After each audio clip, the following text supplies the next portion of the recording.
Hello YouTube, Chris the Frugal Audiophile here with you again today, and what I have for you is a system tour of the 5.1 system in my sister's house, and that's why I'm kind of crouched down here at a little bit of an awkward angle. You see I got a end table there, and the stack is right here in the corner. You'll see why in just a minute. This is at my sister's house, and this is her system that I basically put together for her. And really what this system is probably the ultimate budget system, I guess, about as cheap as, at least I wouldn't want to go outside of just getting a sound bar. Oh, and I did bring my gimbal, but it's dead, so I'm doing this freehand, so sorry for the shaky camera work. Thankfully, iOS has a pretty decent motion reduction on it, so my shaky cam work shouldn't be too bad. So to begin, the heart of the system is the Denon S530W. W stands for wireless. It just doesn't have HEOS, but it's a nice system. It's rated at, I believe, 70 watts with 2 channels driven. I think it's like 0.015 total harmonic distortion, so some pretty good ratings on it. And it's not the epitome of sound quality or power, but it works great for her. And so that's the heart of the system here. It does have 2 4K inputs, but we don't have a 4K TV here. So that's not really being utilized right now. But yeah, I got this on Accessories for Less a couple years ago for like $140. I think it was like $145 shipped. Might have been less than that, because I believe the retail on it, or the price on it then, was $130 plus shipping. So I think it was less than $140. This is a screaming deal. The 540 right now is $229 plus shipping. As we all know, post-pandemic, prices have gone up on nearly everything. Some things like electronics have almost doubled, and so you kind of are dealing with that. So this would be an amazing deal today, and it even was back then, and I'm glad that I got it when I did. So down here we have, you can see there, hopefully, an Apple TV, Samsung standard Blu-ray player. This isn't 4K, and then you see the old Wii there, still rocking a Wii, and the kids love to play this, especially my younger nephews. My niece that lives here, she even likes to play that sometimes too. So that's kind of the equipment on our rack here, and we will go up now.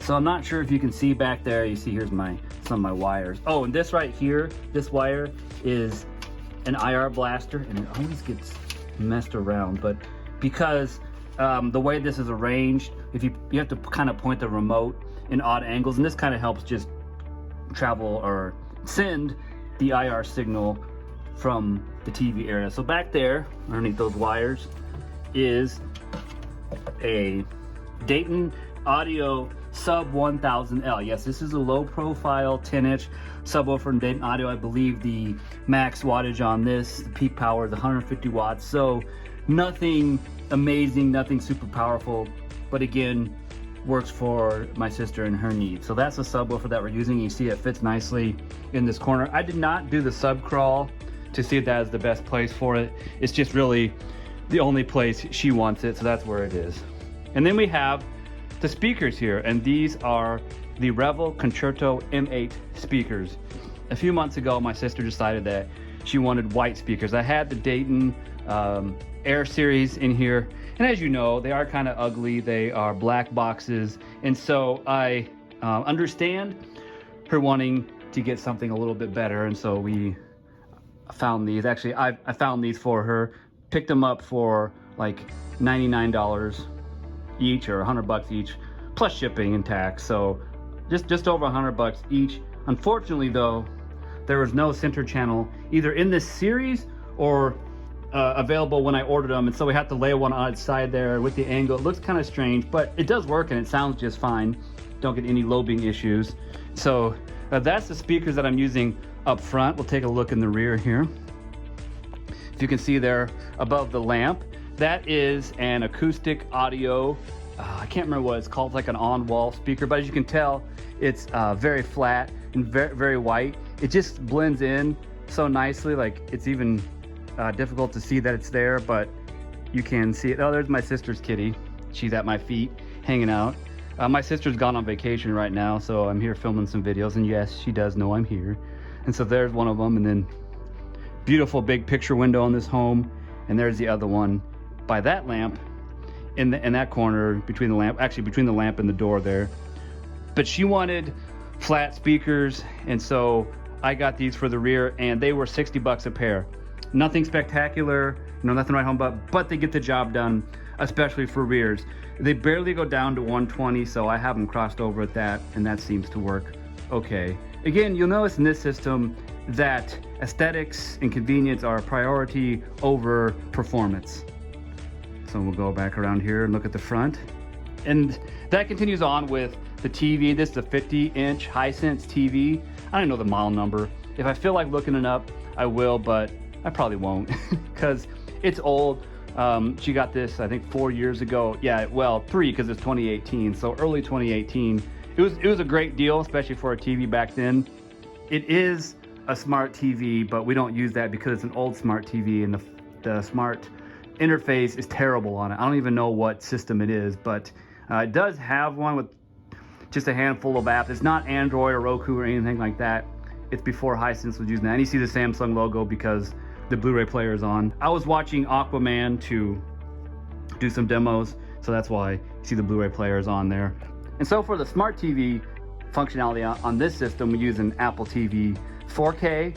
We just went ahead and got that because it was the latest model, and someday we may upgrade. We do have the functionality in that receiver to do so, so maybe we'll get a 4K TV.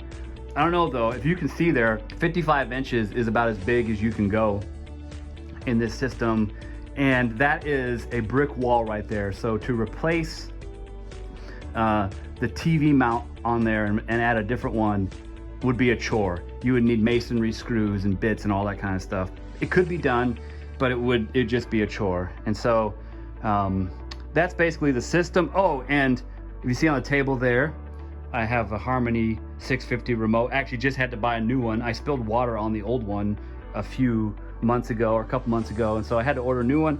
I thought it was gonna be like ridiculously expensive with Harmony going out of business, but actually I found it on eBay, or not going out of business, but Logitech not producing Harmony anymore. But I found it on eBay for 30 bucks, and it was like brand new. It didn't come with any packaging or cables, but we had the cable from the old one. It's working just fine. It actually works a little better than the old one. Seems like it has a stronger signal. So yeah, that's an important part because that makes it just so easy for them to press an activity and to control the system. So as you see, it's kind of awkward where you have your television above the fireplace here. As far as the electronics are concerned, it looks really nice. I mean, you can see that yourself, how beautiful this is. And I'll back up and give you kind of more a full view here as I sit down. But as you can see, the TV is up here, and then there's the corner stack there because there's no other place to put it. And that's just where it ended up. In this system, outside of putting like a low profile one below the fireplace, but she does use this fireplace with an electronic fireplace system. She doesn't use it with regular wood. But anyway, you can see that it does look nice, and it's a real pretty system, and room as well, aesthetically pleasing. And as you see, those speakers they just blend in so nicely.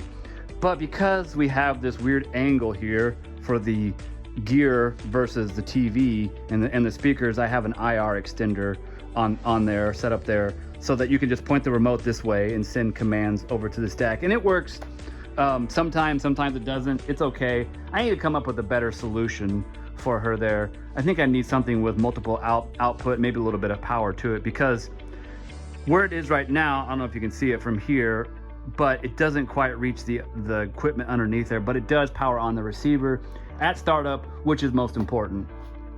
And so yeah, that's a tour of my sister's system here. I hope that you enjoyed it. Maybe it gave you some ideas of what to do in a room where you want the speakers and gear kind of to blend in. You don't want them to be the focal point of the room, but still have some good performance. So I have done the math on this system, and the audio equipment itself would be about 550 bucks, give or take a little bit, depending on prices. I did get that Dayton sub on sale for 150. I think normally it's 180.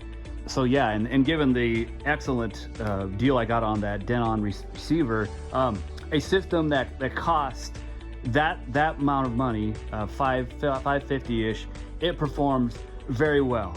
And then if you add in the video gear, the Blu-ray player and the Apple TV and that TV, it's about $1,050. And so for just over $1,000, this is a really nice system, and it works perfectly for her needs. And then when I come over here to visit, because we live in the same town, just a few blocks away from each other, when I come over here to visit, I then have a nice sounding system to use while watching TV or movies, or to be honest, usually we're watching sports over here when I'm here, but every once in a while we'll watch a TV show or a movie, and it's nice to have a decent sounding system. My system does sound better, but then again, my audio alone costs 3 times as much as her entire system here. And so for her, it's perfect. And if that's kind of your range and you want to put something together that's nice, it can be done. This is an example of a system that was put together on a budget, but still performs quite well. Better than a soundbar, better than a home theater in a box, and better than those Dayton speakers, which were good. I mean, don't get me wrong, those Dayton speakers are great, especially given that they were like half the price of these speakers. But I would say that these are more than double the performance of those. The rear surrounds, not so much, but they don't underperform. They're just not anything stellar to write home about. So I thank you so much for watching this video. If you like this kind of content, please subscribe to my channel. Also, consider becoming a Patreon or follow me on Buy Me a Cup of Coffee. I will leave links in the description down below. And remember, frugal doesn't necessarily mean cheap.